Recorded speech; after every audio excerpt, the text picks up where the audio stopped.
కదా అమ్మ చేస్తే వాళ్ళకి సహాయం చేయాలని. సరే నేను ఏం చేశానంటే వెళ్దామని చెప్పి ఒకసారి వాళ్ళ కుటుంబానికి వెళ్ళి చూసేద్దామని చెప్పి వెళ్ళిన తర్వాత తనకు ఒక్కడే కుమారుడు, ఆ కుమారుడు కూడా మంచంలో ఉన్నాడు అనమాట. మంచంలో ఉంటే వెళ్ళి చూడగానే ఆ పిల్లోడి పరిస్థితి చాలా దయనీయంగా ఉంది.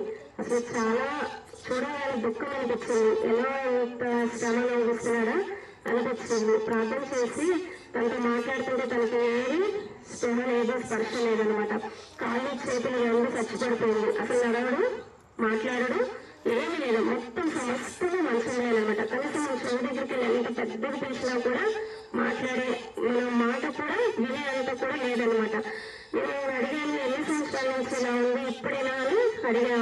ఆ తల్లి నుండి 36 సంవత్సరాల నుంచి మంచంలోనే ఉన్నాడు. 36 సంవత్సరాల నుంచి కూడా నేనే ఆ బిడ్డకి సమస్తం చేస్తున్నానని చెప్పింది. సమస్తం ఆ మంచంలోనే చేస్తుంది. కానీ ఇంత స్మెల్ కూడా ఆ పిల్లల దగ్గర నుంచి రావట్లేదు. ఆ తల్లి 36 సంవత్సరాల నుంచి ఆ బిడ్డని భుజం మీద మోస్తూనే తిరిగేదంట.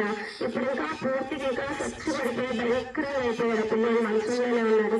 కానీ 36 సంవత్సరాల తల్లి అంత కష్టమైనా భరించి మోసింది. కానీ ఇప్పుడు కొంతమంది తల్లిని చూస్తుంటే ఎలా ఉన్నారంటే నాకు అనిపించింది, ఆమె చూడగానే అక్రమ సంబంధం పెట్టుకొని బిడ్డల్ని చిత్రహింస చేసి చంపేస్తున్నారు కదా. ఒక తల్లిని అడిగి, ఒక చీరాల్లో జరిగిన సంఘటన.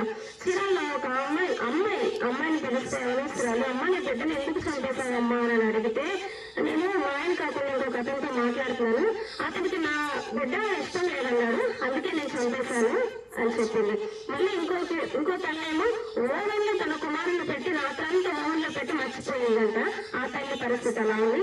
ఇంకో తల్లి కూడా ఇంకొక వ్యక్తితో మాట్లాడి బిడ్డని కాళ్ళు పట్టుకొని బండకేసి కొట్టి చంపేసిందంట. కొంతమంది తల్లిని చూడు పాపం వల్ల ఎలా జీవిస్తున్నారంటే నాకు ఈమెను చూడాలని అనిపించింది.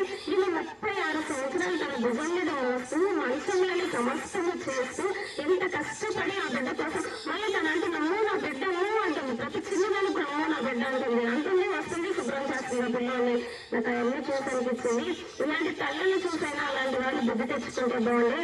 అంత పిల్లలు లేని వాళ్ళేమో ఎంతో ఏడుస్తున్నారు, బిడ్డలు లేరే మాకు అని చెప్పి. బిడ్డలు ఉన్న వాళ్ళేమో విలువ లేకుండా పాపానికి బానిసలైపోయి ఆ బిడ్డల్ని వాళ్ళ చేతులతో ఏం చేస్తున్నారు, చంపేస్తున్నారు. అప్పుడు అదే అనిపించింది నాకు, నేను చూసైనా వారు బుద్ధి తెచ్చుకుంటే బాగుండే అని అనిపించింది. కానీ ఆ పిల్లోడి పరిస్థితి చాలా భయంకరంగా ఉంది. మనం ఆ పిల్లోడి కోసం ప్రార్థన చేయాలి. మీ వ్యక్తిగత